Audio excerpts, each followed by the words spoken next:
Welcome to The Smoking Area, where we deep dive into life's highs and lows. I'm Benji, your host, ready to bring you candid conversations, a listening ear, and a splash of late-night excitement. Get ready to explore unfiltered discussions. Let's step into The Smoking Area. I believe that we have been sent a juicy dilemma. Well, not juicy because it's someone's real life. Do you want to... Yes, let me grab it now. 2 seconds. I could have done that before, couldn't you? You know What were you doing before this call when we were preparing for this episode? You were laid in the dark watching TV. I could see the TV reflection through your glasses. And then you quickly ran and put the lights on. But I saw you. I caught you.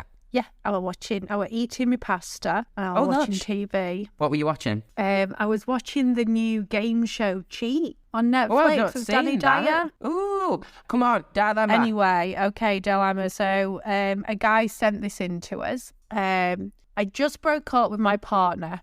I found out he had been cheating on me. I never noticed anything, but his most recent test turned out positive for 2 STDs. Shit. Ooh, shit. Whilst I was... Oh, fuck, he was negative. Thank God for that. The issue here is, 1, he's in complete denial and won't admit that anything happened on the side, even though his second test turned out positive too. And then in brackets, we were in an exclusive relationship, so they decided that they weren't going to be with anybody else. And number 2, we weren't using protection, so my health was at risk. That's horrible. As I said, I never noticed anything suspicious. I'm worried moving forward, and the same thing could happen to me again with the next guy. Basically, I don't know what signs I missed. That is vile. That poor guy. I feel so sorry for him. That's disgusting. That is horrible. I'm not sure what is meant by what signs I missed, because unless you're checking up on someone, a cheat is always going to be,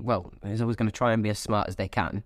Sometimes you can catch them out. Sometimes there are signs. I think there are more signs when they're emotionally cheating. So they become more withdrawn from you, and the connection that you used to have starts to disappear, and you start to question their behaviour. You get that feeling, don't you, deep inside yourself, like things aren't the same. I'm not getting the same affection, the same attention. We're not texting as much. We're not picking up the phone as much. We're not making as much effort for date night. All the usual red flags start to appear. But I think if it's just sexually cheating, unless you're there and observing maybe the guilt or someone's behaviour shifting after, if you've got it in you to cheat, you've got it in you to be able to be brazen-faced and pretend that you haven't and carry on as normal, because you have to be heartless to do that in the first place to somebody else on somebody else's time, I think. You didn't really miss any signs. I don't think there are any signs to miss. It's shit. It happens. But you just have to get over it. Like, don't even attempt to want to be back with this person. No. I'd be done. At that point, that's it. You made your decision. You've made your bed. Now go and lay in it with everybody who's infested to give you illness. You've nearly risked my health by being dishonest. What I would do in the future is I would continue to use protection regardless. Yes. And if that became an issue, I'd say, well, I've been hurt in the past, and I'm not saying you're going to do that, but it's just going to take me a little bit of time. And if anybody cares about you, they will understand that 100%.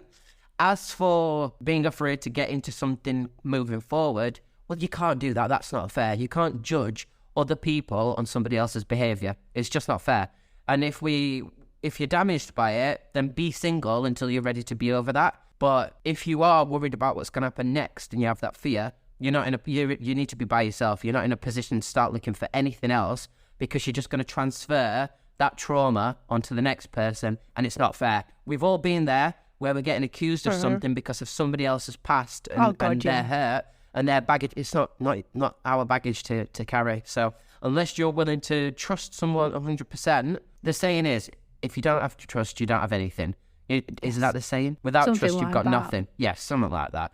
I think it's true, though. Unless you can trust somebody else, be by yourself. Or wait until you find that person that restores that faith and gives you the ability to trust again. That's all I've got. No, that's kind of with me. Always use protection, unfortunately. They could be the most nicest person in the world, and unfortunately you think you might trust them, but people cheat. People do cheat, and people cheat with scruffy people. And like you said, it's your health at the end of the day. It's not just a broken heart. You've got a broken Well, dick. that's the thing. It's not even emotional cheating. It's not like a relationship has formed and that person's decided to move on, they've fallen for somebody else. That does happen. You know, nobody is the same when they get together as they are 6 months, 6 years, 16 years down the line. People change, you know, in friendships, in relationships. So if you're cheating in that capacity, it might not be that they're just going with tramps and scruffy people. However, if you're cheating just for the sexual sake of it, it's probably a hookup. It's probably on a night out. It's probably off of a dating app, a hookup app. It's not going to be the cleanest of people, is it? But I'm not being, you know, disrespectful and detrimental. I'm sure there are a lot of people who are promiscuous who do take care of their sexual health. But in this case, clearly not. Or you wouldn't have 2 tests positive. So if you lay down with dogs, you're going to stand up with fleas. Stop being a filthy bastard. And actually, you deserve Nobrot for what you've done. I hope it goes green and falls off. He's a fucking idiot, innit? Because he's clearly used unprotected... He's had unprotected sex. Yep. In denial, saying that he hasn't done it, so he's guilty of it. So hasn't he's even got the balls to admit. Yeah. Hasn't even got the balls to say, yeah, you know what, I've been caught out. And still, there's no decent... This person never cared about you, because even to be caught, to still lie in your face, instead of saying, fuck, yeah, I did, I'm so sorry, it was a mistake. They clearly probably was going to do it again. If they weren't caught out, it would have been a repeat thing. And how many times did it happen? Because 2 positive tests...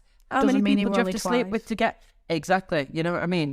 There wouldn't have even been a second test. As soon as I saw a positive test, a positive, and I know that I'm clean and we're exclusive, I wouldn't have even entertained the conversation. Your clothes would have been in the bath, covered in bleach. I would have strangled your pet ferret. I would have rubbed my bumhole on your pillowcase to give you pink eye. I would put you on blast. I would send a picture of your green, mouldy cock to everyone in your phone book, bulk text it, and then left. And then threw a grade back and let the explosion blow up as I walk away without even looking back. That's what I would have done. Love it. What's worse for you in your eyes? Someone cheating, like just for sex, like a hookup, or cheating emotionally? Which one would you say is worse? Sex is worse, and a lot of people say emotional affairs are worse. I think sex is worse, because if it meant nothing, what was the fucking point? You've jeopardized everything that's supposed to mean something between us for an empty. Could you have not had a wank in the fucking bathroom basin over a bit of X-Tube or Pornhub? Do you know what I mean? There's not really an excuse. We've all got urges and needs that maybe aren't being met emotionally, because things like, you know, we've talked about this before. I might not be in the mood to give it to you, and I know you still need an empty. So unless I'm willing to swallow my pride and swallow your sprinkle juice, then sprinkle juice. Where did that come from?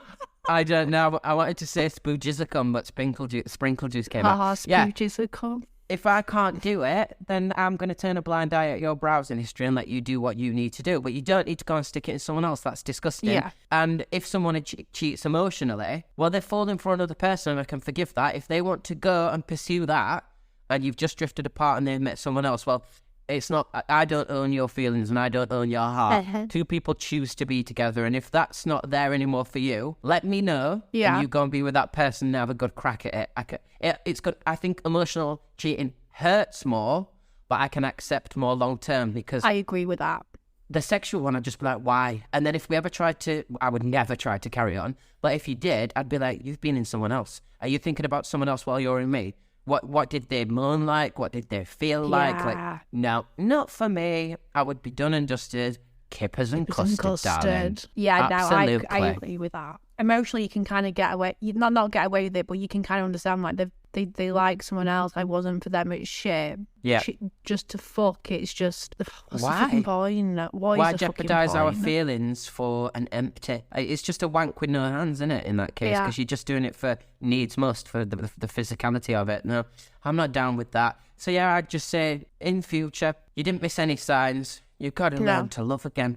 You've got to learn to trust. And you've got to at least try. And if you can't do that, stay by yourself for a little while, darling. Learn to crochet or write some haikus.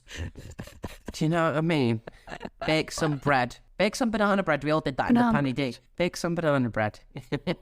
Perfs. Beautiful, babe. Perfs. Oh, I think that were a short and sweet one. I think I'm done and you're done. Lovely. Right, well, on that note... Lovely. On that note, the faces you're pulling. I've been Benji. She's been Faith. Dicking around the door doing while we're bedbound with gout. Thank you so much for joining us. Connect with us on said TikTok site. Connect with us on Instagram. Send us your dilemmas. Thank you so much. We appreciate you. We love you. Love you. Bye. Love you. Bye.